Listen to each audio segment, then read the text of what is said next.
Hello friends, स्वागत है आप सबका आपके अपने चैनल में। जैसे कि आप सभी जानते हैं, भारतीय इतिहास में अनेक धर्म हैं, जैसे कि बुद्ध धर्म, जैन धर्म, शैव धर्म, वैष्णव धर्म, इस्लाम धर्म, ईसाई धर्म और पारसी धर्म इत्यादि हैं। ठीक है, और इन सभी धर्मों से संबंधित प्रश्न परीक्षा में पूछे जाते हैं। तो फ्रेंड्स, हम एक एक करके इन सभी धर्मों के बारे में चर्चा करेंगे। ठीक है, आज सबसे पहले बौद्ध धर्म के बारे में चर्चा करेंगे। इसे हम दो पार्ट में कंप्लीट करेंगे। पहला पार्ट में थ्योरी पार्ट करेंगे और दूसरा पार्ट में इससे संबंधित प्रश्न जो परीक्षाओं की दृष्टिकोण से अति महत्वपूर्ण है।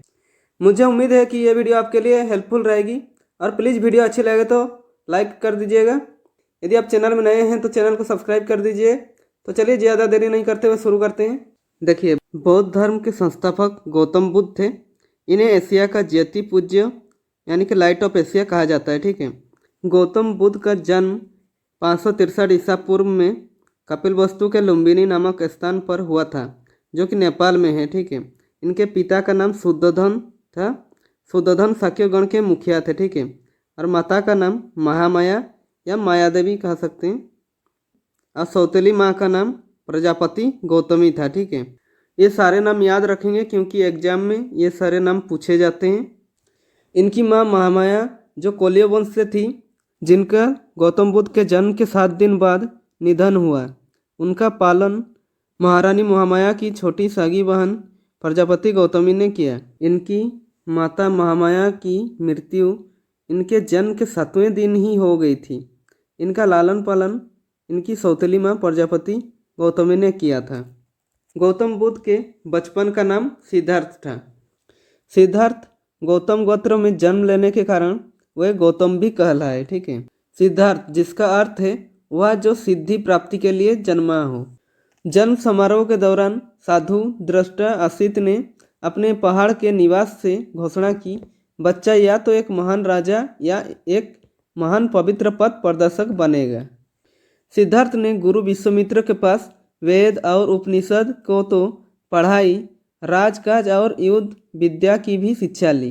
कुश्ती, घोड़दौड़, तीर कमान, रथ हाँकने में कोई उसकी बराबरी नहीं कर पाता। गौतम बुद्ध का विवाह 16 वर्ष की अवस्था में यशोधरा के साथ हुआ। इनके पुत्र का नाम राहुल था।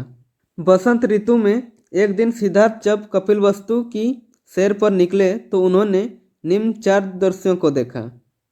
पहला, उन्होंने बूढ़ा व्यक्ति को देखा। उन्हें सड़क पर एक बूढ़ा आदमी दिखाई दिया। उसके दांत टूट गए थे, बाल पक गए थे, शरीर टेढ़ा हो गया था, हाथ में लाठी पकड़े धीरे धीरे कांपता हुआ वह सड़क पर चल रहा था। दूसरी बार सिद्धार्थ जब कपिलवस्तु की सैर करने निकले तो उसकी आंखों के आगे एक बीमार व्यक्ति आ गया। उस बीमार व्यक्ति की सांसें तेजी से चल रही थी, कंधे ढीले पड़ गए थे, बाहें सूख गई थी, पेट फूल गया था, चेहरा पीला पड़ गया था। दूसरे के सहारे वह बड़ी मुश्किल से चल पा रहा था। तीसरी बार सिद्धार्थ को एक शव मिला। 4 आदमी उसे उठाकर ले जा रहे थे। पीछे पीछे बहुत से लोग थे। कोई रो रहा था, कोई छाती पीट रहा था, कोई अपने बाल नोच रहा था। इन दृश्यों ने सिद्धार्थ को बहुत विचलित किया। उन्होंने सोचा कि धिक्कार है जवानी को जो जीवन को सोख लेती है, धिक्कार है स्वास्थ्य को जो शरीर को नष्ट कर देता है, धिक्कार है जीवन को जो इतनी जल्दी अपना अध्याय पूरा कर देता है। क्या बुढ़ापा, बीमारी और मौत सदा इसी तरह होती रहेगी? चौथी बार सिद्धार्थ जब कपिलवस्तु की सैर करने निकले तो उन्हें एक सन्यासी दिखाई दिया। संसार की सारी भावनाओं और कामनाओं से मुक्त प्रसन्नचित्त सन्यासी ने सिद्धार्थ को आकृष्ट किया। सांसारिक समस्याओं से व्यथित होकर सिद्धार्थ ने 29 वर्ष की अवस्था में गृह त्याग दिया, जिसे बौद्ध धर्म में महाभिनिष्क्रमण कहा गया है। गृह त्याग करने के बाद सिद्धार्थ बौद्ध ने वैशाली के अलरकलम से सांख्य दर्शन की शिक्षा ग्रहण की। अलरकलम सिद्धार्थ के प्रथम गुरु थे। अलरकलम के बाद सिद्धार्थ ने राजगीर के रुद्रकरमापुत से शिक्षा ग्रहण की। उरुवेला में सिद्धार्थ को कौंडिन्य, वफा, भादिया, महानमा एवं अस्सागी नामक 5 साधक मिले। सिद्धार्थ ने पहले तो केवल 3 चावल खाकर तपस्या शुरू की, बाद में कोई भी आहार लेना बंद कर दिया। शरीर सूख कर कांटा हो गया। 6 साल बीत गए तपस्या करते हुए।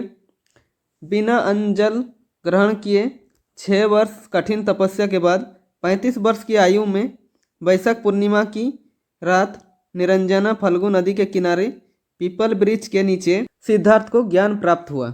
इनके प्रमुख अनुयायी शासक थे बिंबिसार, प्रसेनजीत, कनिष्क, अशोक, हर्षवर्धन और उदयन।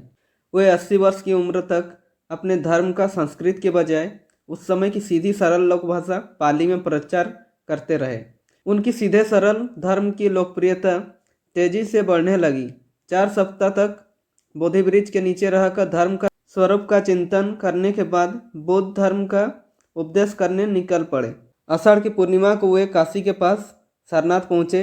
वहीं पर उन्होंने धर्मोपदेश दिया और प्रथम 5 मित्रों को अपना अनुयायी बनाया और फिर उन्हें धर्म प्रचार करने के लिए भेज दिया।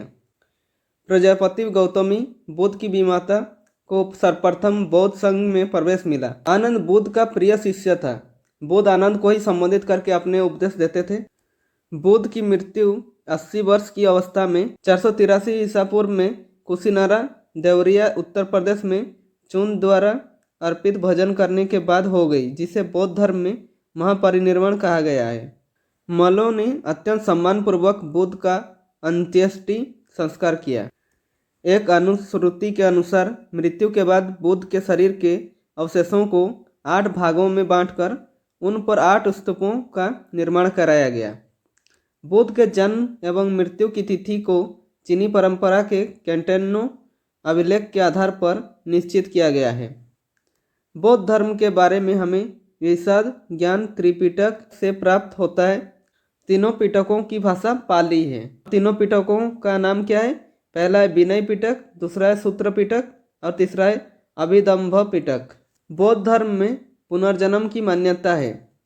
तृष्ण की क्षीण हो जाने की अवस्था को ही बुद्ध ने निर्वाण कहा है।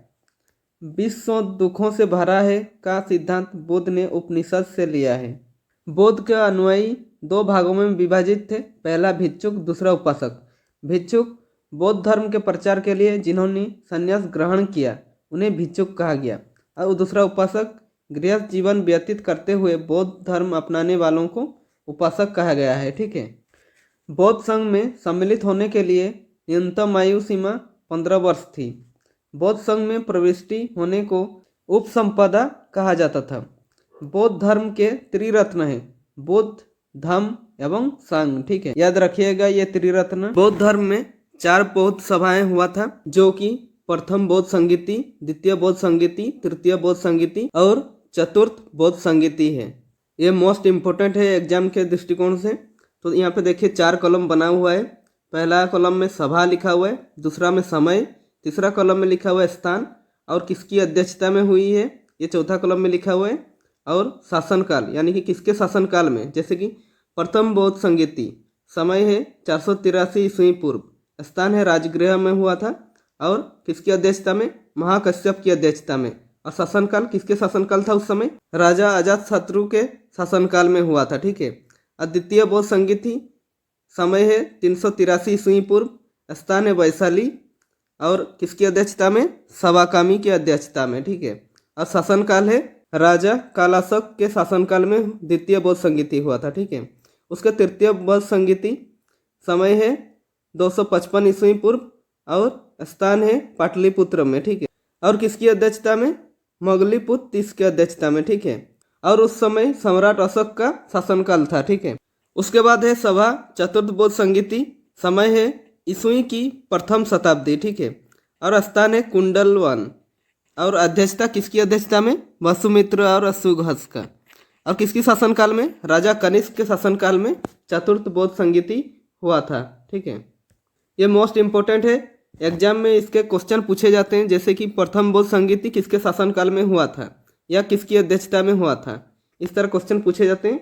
तो ये बहुत ही महत्वपूर्ण है, याद रखिएगा इसको।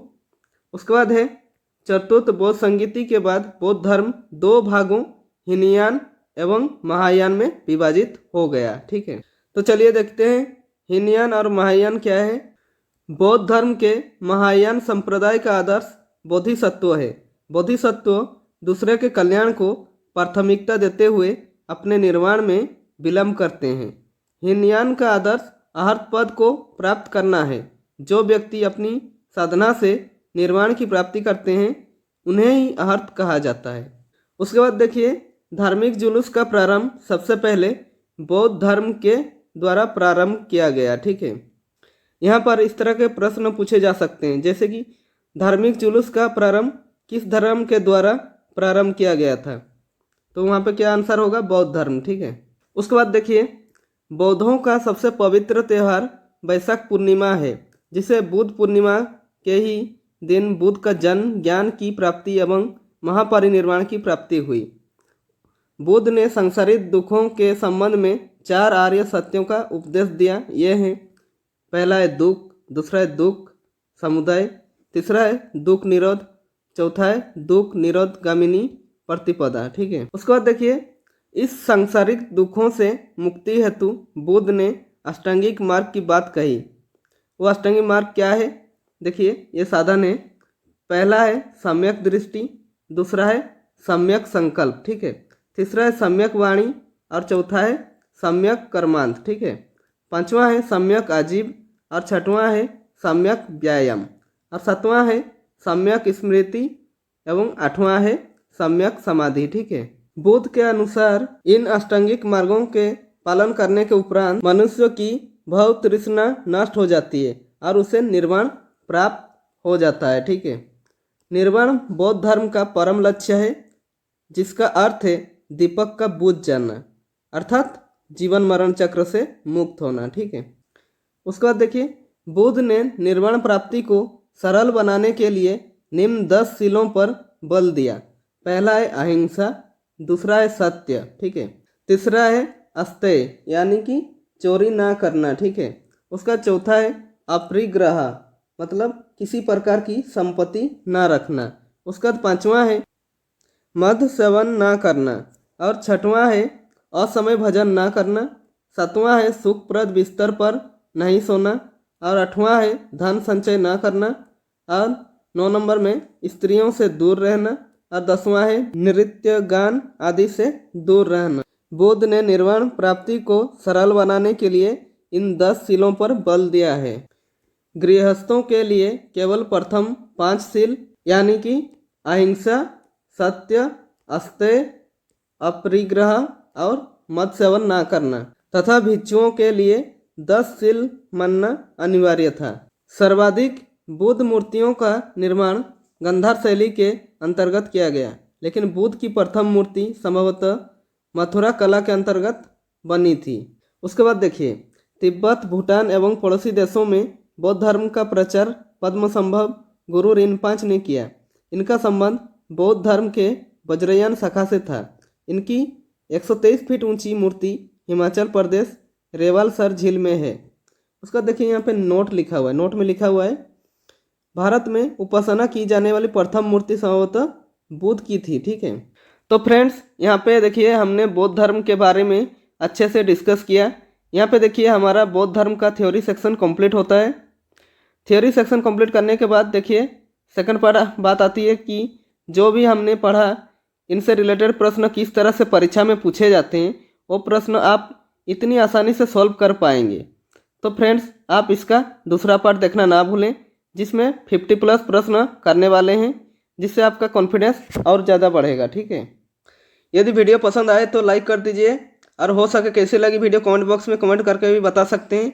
और यदि चैनल में नए हैं तो चैनल को सब्सक्राइब कर दीजिएगा।